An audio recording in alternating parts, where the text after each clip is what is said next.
The wealthy don't prepare for collapse publicly. They prepare quietly and systematically. While the middle class assumes stability, the wealthy are stockpiling. 12 specific things.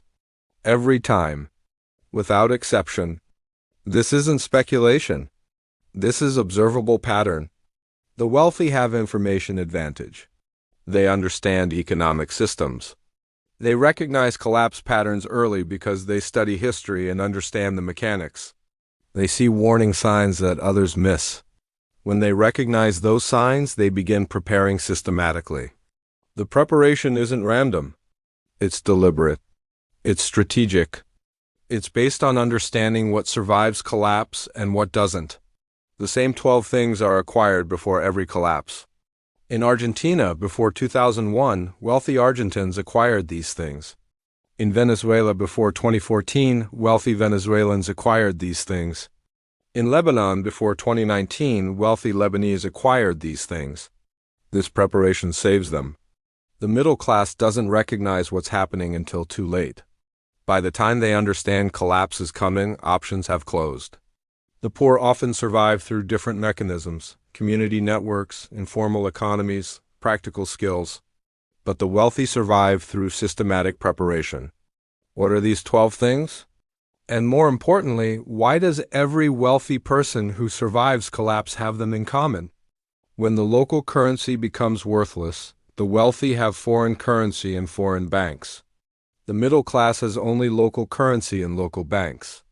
The mechanism is simple. The wealthy recognize currency devaluation is beginning. They convert local currency to foreign currency early, before capital controls are imposed, before black market premiums make conversion expensive, before governments restrict movement of currency. They convert to dollars, euros, or Swiss francs. Currencies issued by stable governments with independent central banks. Currencies that hold value across borders. Currencies that are universally accepted. They hold this foreign currency in foreign banks or physical form. Cash in safe locations. Gold coins.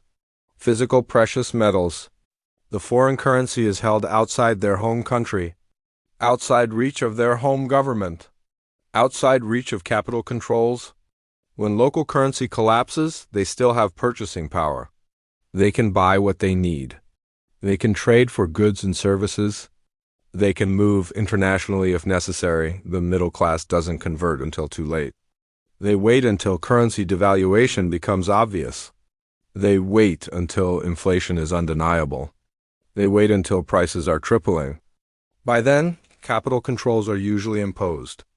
By then, governments have restricted currency movement. By then, conversion is prohibited or expensive. By then, the opportunity has passed. In Argentina, before 2001, wealthy Argentines converted pesos to dollars years before the peso collapsed. They moved currency to Miami and Montevideo banks. When the peso devalued 70%, they had dollars. The middle class held pesos. They lost 70% of purchasing power. In Venezuela before 2014, wealthy Venezuelans converted bolivars to dollars before the currency collapsed. They moved to dollar-denominated accounts. When the bolivar became worthless, they had dollars. The middle class held bolivars. They lost everything. In Lebanon before 2019, wealthy Lebanese converted Lebanese pounds to dollars before the banking system froze. They opened accounts in Dubai and London. When the pound lost 90% of value, they had dollars. The middle class held pounds in frozen Lebanese banks. They couldn't access their money. Current indicators show wealthy are converting to foreign currency now. Currency movements to foreign accounts are increasing. Foreign currency demand is increasing in vulnerable economies. Black market exchange rates are diverging from official rates, indicating capital flight. The wealthy are positioning before obvious crisis becomes undeniable. Foreign currency preserves wealth, but it needs security. Thing two is where to store it. The wealthy have money in countries they don't live in. Banks in Switzerland, Singapore, Dubai, real estate in multiple countries. When their home country collapses, they still have wealth elsewhere. The mechanism is diversification across jurisdictions. The wealthy open accounts in stable countries with strong rule of law. Switzerland for centuries-old stability and banking privacy. Singapore for efficient systems and Asian positioning. Dubai for Middle Eastern positioning and business-friendly regulations. New Zealand for geographic isolation and political stability. These accounts hold foreign currency, investments, and credit lines. The wealthy can access these accounts from anywhere. They can move money internationally if necessary. They can conduct business globally. Real estate holdings are diversified geographically. A wealthy person might own property in their home country, but also in Switzerland, Singapore, Dubai, London, or New York. Each property is held in jurisdiction where capital controls can't reach it.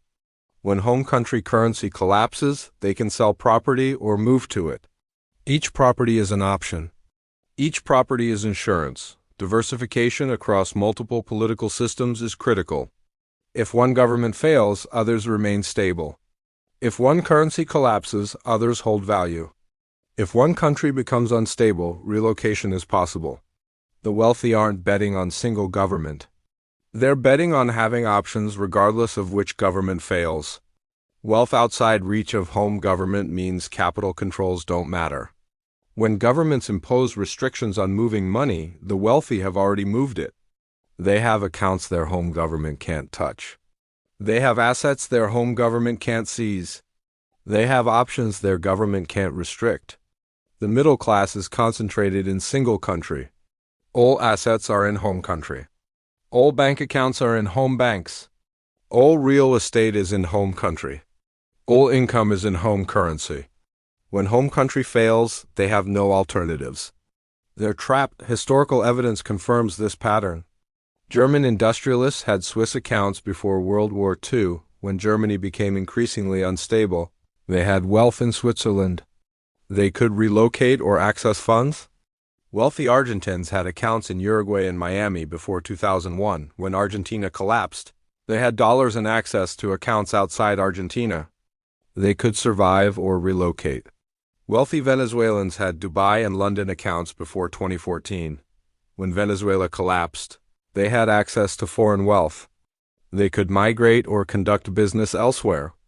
Wealthy Lebanese had accounts in Paris and London before 2019. When Lebanese banking system froze, they had access to foreign accounts. They could survive without Lebanese banking access. Government can't seize what's outside jurisdiction. This is structural fact. The Lebanese government can't access a Parisian bank account. The Argentine government couldn't access a Miami bank account. The German government couldn't access a Swiss account. Capital controls don't affect foreign holdings because foreign governments enforce their own banking laws. Provides options when home country fails. Instead of facing devastation, the wealthy can continue living elsewhere.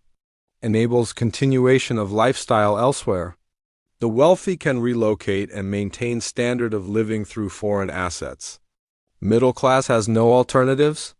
When home country fails, they're trapped with no options. Foreign accounts hold currency and credit. But currency needs to buy things. Thing 3 is what holds value universally. While the middle class holds paper assets, the wealthy hold gold. Gold that can't be printed, can't be frozen, can't be devalued. Gold that has held value for 5,000 years. The mechanism is simple. Gold is a universal store of value. It has intrinsic value. It can't be created by central banks printing currency. It can't be devalued by government decree. It has held purchasing power across centuries and across continents. The wealthy accumulate physical gold and silver held outside banking systems, not in safe deposit boxes where governments can access them. Held in physical possession or trusted locations. Hidden in homes, buried on property, held by trusted individuals outside official records. The wealthy accumulate gold more than silver because gold has higher density. Gold holds more value per unit of weight. Gold is more divisible for trade. A small amount of gold can be transported across borders or traded for substantial goods. Silver is accumulated as backup and for smaller trades. The wealthy acquire gold before prices spike. They accumulate gradually when prices are moderate. When currency instability becomes obvious, gold prices increase dramatically.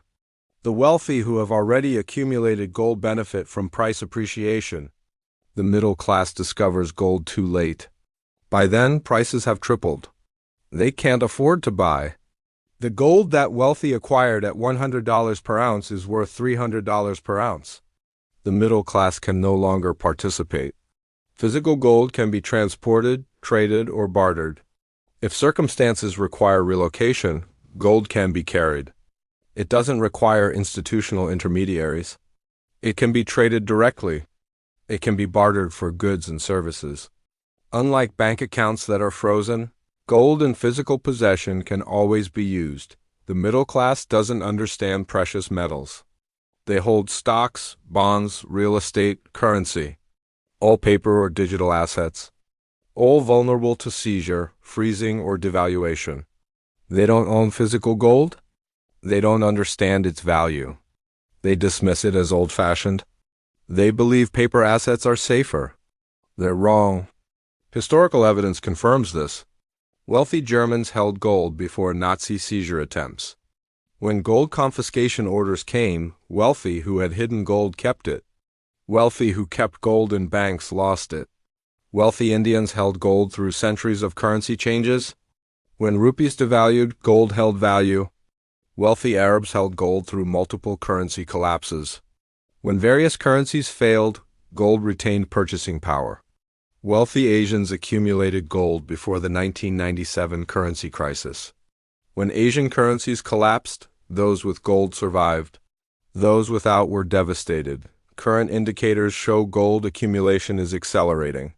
Central banks are accumulating gold at highest rates in decades. Wealthy individuals are increasing gold holdings. Gold demand is increasing globally. Gold prices are rising, reflecting increased demand and economic uncertainty. The wealthy are positioning before obvious crisis becomes undeniable. Gold stores value. Gold can't be printed. Gold can't be frozen. Gold can't be devalued by government decree. But gold alone isn't enough. You need skills to survive. Thing 4 is what creates income when currency fails. The wealthy can do things. Not just talk about things. They can build, repair, grow, cook, navigate systems. Skills that have value whether the economy functions or not. The mechanism is that practical skills generate income and value in any economy. During prosperity, professionals earn high salaries through credentials and expertise. During collapse, credentials become worthless but practical skills remain valuable. The wealthy develop skills beyond professional expertise. Carpentry, mechanics, agriculture, cooking, medical knowledge, engineering, languages, leadership, and organization skills. These skills can generate income through direct work. A person who can build can construct shelters and trade that work for goods. A person who can repair machinery can fix equipment and barter that service. A person who can grow food can produce crops and trade food. A person who can cook can prepare meals and trade that service. These skills can be bartered for goods and services when currency fails. Unlike professional credentials that require institutional recognition, practical skills are immediately valuable in direct exchange. The middle class lacks practical skills. They've outsourced everything for decades. They hired carpenters, mechanics, cooks, farmers. They developed professional credentials but no practical capability. When collapse comes, their credentials are useless. They have no skills to trade. They can't build, repair, grow, or cook. They have no value to offer. Historical evidence confirms this pattern. Educated professionals in collapses often starved. Doctors couldn't practice without institutions. Lawyers had no clients. Accountants had no businesses to account for. Their credentials meant nothing. Skilled tradespeople thrived. Carpenters could build shelters. Mechanics could repair equipment. Farmers could grow food. Cooks could prepare meals. Their skills were immediately valuable. Languages enabled movement and trade. People who spoke multiple languages could negotiate, trade, move between regions. Language skills opened options. Medical knowledge was most valued asset. People who could treat illness or injury were essential. Medical skills were universally valuable. Why this matters is structural. Skills can't be seized or frozen. A government can't take your ability to build or repair. Skills create income in any economy. Whether currency-based or barter-based, skills generate value. Skills enable bartering. You trade skill for goods directly. Skills enable self-sufficiency. If you can build and repair, you can maintain your property and equipment. Skills are universal and portable. You can practice skills anywhere. A carpenter is valuable in any country. A mechanic is valuable in any region. A farmer is valuable in any climate. Current indicators show wealthy investing in skill development. Home improvement and self-sufficiency courses are increasing among wealthy. Languages becoming popular among wealthy people. Practical training programs are expanding. Wealthy are positioning before crisis by developing skills. Skills enable work, but you need tools to do that work. Thing 5 is what enables productivity. The wealthy own tools. Hammers, saws, wrenches, generators, water systems. Tools that enable them to work and create value. The middle class owns nothing but consumer goods. The mechanism is that tools enable productive work. A skill without tools is useless. A carpenter without a hammer can't build. A mechanic without wrenches can't repair. A farmer without a shovel can't plant. But a carpenter with tools can build and trade that work. A mechanic with tools can repair and trade that service. A farmer with tools can grow food and trade crops. The wealthy accumulate hand tools for construction and repair.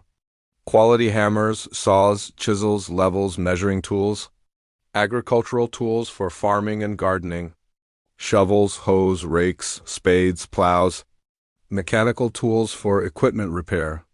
Wrenches, screwdrivers, pliers, basic toolkits. Generators and power systems for electricity when grid fails. Water collection and purification systems for clean water. Communication equipment like radios for staying informed. Quality, durable tools that last decades or centuries. Tools that don't require electricity or fuel to function. Tools that can be maintained and repaired indefinitely. Historical evidence confirms tools determine survival. Families with tools could trade work for survival. A family with carpentry tools could build shelters and trade construction for food. A family with farming tools could grow food and trade crops. Families without tools had nothing to offer. They couldn't work. They couldn't produce. They had nothing to trade. Tool shortage created massive price inflation. When tools became scarce, prices skyrocketed. Skills plus tools equals valuable in any economy. The combination is powerful. Why this matters is that tools enable productive work. They transform skills into income and tradable goods. Tools can be rented or bartered. A tool owner can loan tools and be repaid in goods or services. Tools maintain and create value. Unlike consumer goods that depreciate, tools maintain value and enable value creation. Tools don't require currency to function. They work in barter economies. Tools can be maintained indefinitely. A quality hammer can last centuries. Current indicators show tool sales increasing among wealthy. High-quality tool investments increasing. Generator sales increasing. Alternative power system installations increasing. The wealthy are positioning before crisis by accumulating tools. Tools enable work, but you need resources to work with. Thing 6 is what sustains you while you work.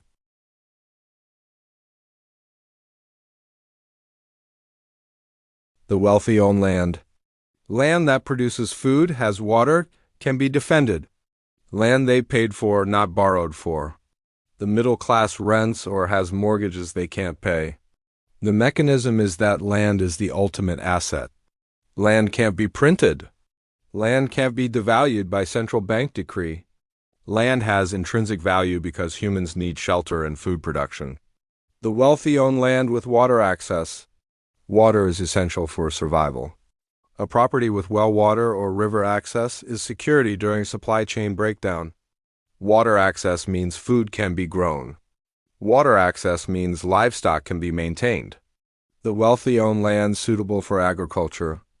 Agricultural land produces food. Food is currency in collapse.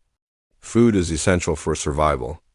Agricultural capacity means self-sufficiency. Multiple property holdings provide options. If one location becomes unsafe, another property is available. If one region experiences drought, another region has water. Multiple properties spread risk. Land owned outright, not mortgaged. The wealthy pay cash for land. They don't carry debt. When economic collapse makes payments impossible, they still own the land. The middle class carries mortgages they can't pay. When collapse comes, they lose homes through foreclosure. Remote locations for security provide protection. Urban properties are vulnerable to riots and theft. Rural properties are more defensible. Rural properties have fewer people and less crime during collapse. Diverse geographic locations spread risk across regions. Properties in different states or countries mean if one region collapses, others remain stable. Land with productive capacity means the land produces value. Orchards produce fruit. Pastures support livestock. Forests produce wood. Productive land generates income and sustenance. Land with community access means proximity to people and trade networks. Completely isolated land is difficult. Land accessible to communities enables trade and mutual aid. Historical evidence confirms this pattern. Rural land more valuable than urban in collapse. Urban apartments have no productive capacity. Rural land can produce food. Productive land enables self-sufficiency. Land that grows food sustains families. Land with water equals security. During supply chain breakdown, water security is survival. Multiple properties equal options if one fails. Why this matters is structural. Land can't be printed or devalued. It's physical, limited, and essential. Land produces food and resources. It's productive, not consumptive. Land provides security and shelter. It's defensive and protective. Land can be bartered. It has intrinsic value in any economy. Current indicators show wealthy buying agricultural land. Land purchases increasing in rural areas. Property diversification increasing among wealthy. Water-rich properties valued highly. The wealthy are positioning before crisis by acquiring productive land. Land grounds you. But you need to protect what you have. Thing 8 is how you secure resources. The wealthy have security. Not because they're paranoid. Because they understand that when systems break, protection of resources becomes critical. The middle class has nothing but locks that don't work. The mechanism is that accumulated resources require protection. Without security, resources are stolen. During collapse, law enforcement disappears. Police don't respond to theft calls. Government can't protect property. Protection becomes individual and community responsibility. The wealthy invest in physical security systems. Cameras, alarms, reinforced doors and windows. Secure storage like safes and bunkers for valuables and documents. These aren't optional luxuries. They're necessary protection of accumulated resources. Defensive capabilities are developed. Not primarily offensive weapons, but defensive positioning. Defensive architecture like secure rooms. Defensive training in security awareness. Defensive community networks that watch for threats. Community defense networks are more effective than individual defense. Communities that organize together are stronger than isolated individuals. Early warning systems alert to threats before they arrive. Radios, lookouts, community communication networks. Firearms and weapons where legal provide deterrence and defense capability.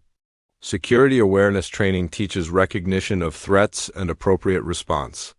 Backup power for security systems ensures alarms and cameras function even if grid fails. Historical evidence confirms security determines survival. Wealthy with security survived looting during collapse. Properties with defensive systems were less likely to be targeted. Communities with collective defense survived while isolated properties were looted. Undefended resources were stolen. During supply chain breakdown and law enforcement collapse, theft became common. Security enabled resource preservation. Protected resources could be maintained and used. Unprotected resources were taken. Why this matters is fundamental. Resources mean nothing if stolen. Accumulated food, tools, metals, and supplies are worthless if criminals take them. Security enables resource accumulation because you can protect what you gather. Community defense more effective than individual. One person can't defend property against determined group. Community members working together can. Preparation prevents panic. Communities that prepare together remain calm during crisis. Panic makes defense impossible. Deterrence prevents violence. Security systems visible and known deter criminals from attacking. Many criminals prefer easy targets. Defended properties are harder targets. Current indicators show wealthy increasing security spending. Security system sales increasing. Bunker and shelter construction increasing. Community defense networks forming in vulnerable areas. The wealthy are positioning before crisis by establishing security. Security protects resources, but you need knowledge to use them effectively. Thing 9 is what enables decision-making. The wealthy have security, not because they're paranoid, because they understand that when systems break, protection of resources becomes critical. The middle class has nothing but locks that don't work. The mechanism is that accumulated resources require protection. Without security, resources are stolen. During collapse, law enforcement disappears. Police don't respond to theft calls. Government can't protect property. Protection becomes individual and community responsibility. The wealthy invest in physical security systems. Cameras, alarms, reinforced doors and windows. Secure storage like safes and bunkers for valuables and documents. These aren't optional luxuries. They're necessary protection of accumulated resources. Defensive capabilities are developed. Not primarily offensive weapons, but defensive positioning. Defensive architecture like secure rooms. Defensive training in security awareness. Defensive community networks that watch for threats. Community defense networks are more effective than individual defense. Communities that organize together are stronger than isolated individuals. Early warning systems alert to threats before they arrive. Radios, lookouts, community communication networks. Firearms and weapons where legal provide deterrence and defense capability. Security awareness training teaches recognition of threats and appropriate response. Backup power for security systems. Ensures alarms and cameras function even if grid fails. Historical evidence confirms security determines survival. Wealthy with security survived looting during collapse. Properties with defensive systems were less likely to be targeted. Communities with collective defense survived while isolated properties were looted. Undefended resources were stolen. During supply chain breakdown and law enforcement collapse, theft became common. Security enabled resource preservation. Protected resources could be maintained and used. Unprotected resources were taken. Why this matters is fundamental. Resources mean nothing if stolen. Accumulated food, tools, metals, and supplies are worthless if criminals take them. Security enables resource accumulation because you can protect what you gather. Community defense more effective than individual. One person can't defend property against determined group. Community members working together can.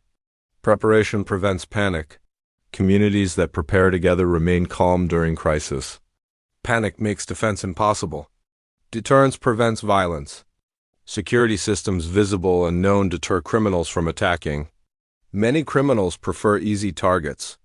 Defended properties are harder targets. Current indicators show wealthy increasing security spending.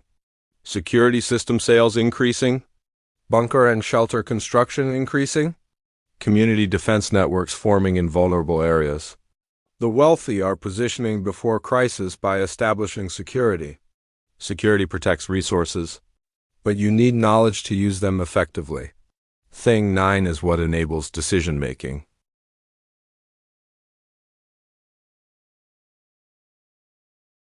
The wealthy have libraries. Medical manuals, engineering handbooks, agriculture guides, survival references, everything in physical form. The middle class has internet they can't access when systems fail. The mechanism is that knowledge enables survival and recovery.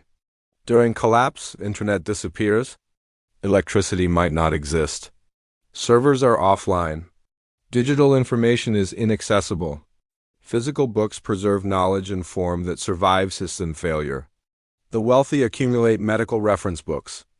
How to treat injury and illness without hospitals. Herbal remedies, surgery techniques, anatomy knowledge. Agricultural guides for growing food in different climates. Soil composition, crop rotation, seed saving.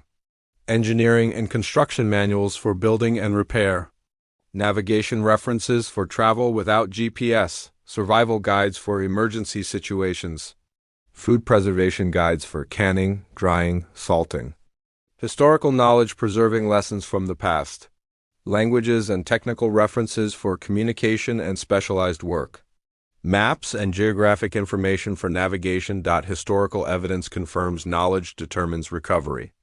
Libraries more valuable than computers in collapse. Medieval monks preserved knowledge through dark ages. That knowledge enabled civilization restart. Reference materials enabled survival and recovery. People with knowledge survived and thrived. Knowledge retention enabled civilization restart. After collapses, knowledge preserved in books enabled rebuilding. Those without knowledge reinvented wheels. They had to rediscover things already known. Why this matters is fundamental. Internet doesn't exist in collapse. You can't Google how to treat infection. You can't search for agricultural techniques. You can't find engineering solutions. Physical books preserve knowledge in accessible form. Knowledge enables self-sufficiency. You can learn to treat illness, grow food, build shelter. Knowledge enables teaching others. Knowledge preservation ensures next generation learns. Preserves civilization knowledge preventing regression to ignorance. Current indicators show wealthy buying reference libraries. Historical and technical book sales increasing. Print-on-demand book services growing. Knowledge preservation projects expanding. The wealthy are positioning before crisis by accumulating knowledge. Knowledge enables survival, but you need others to accomplish anything. Thing 10 is what creates capability through community.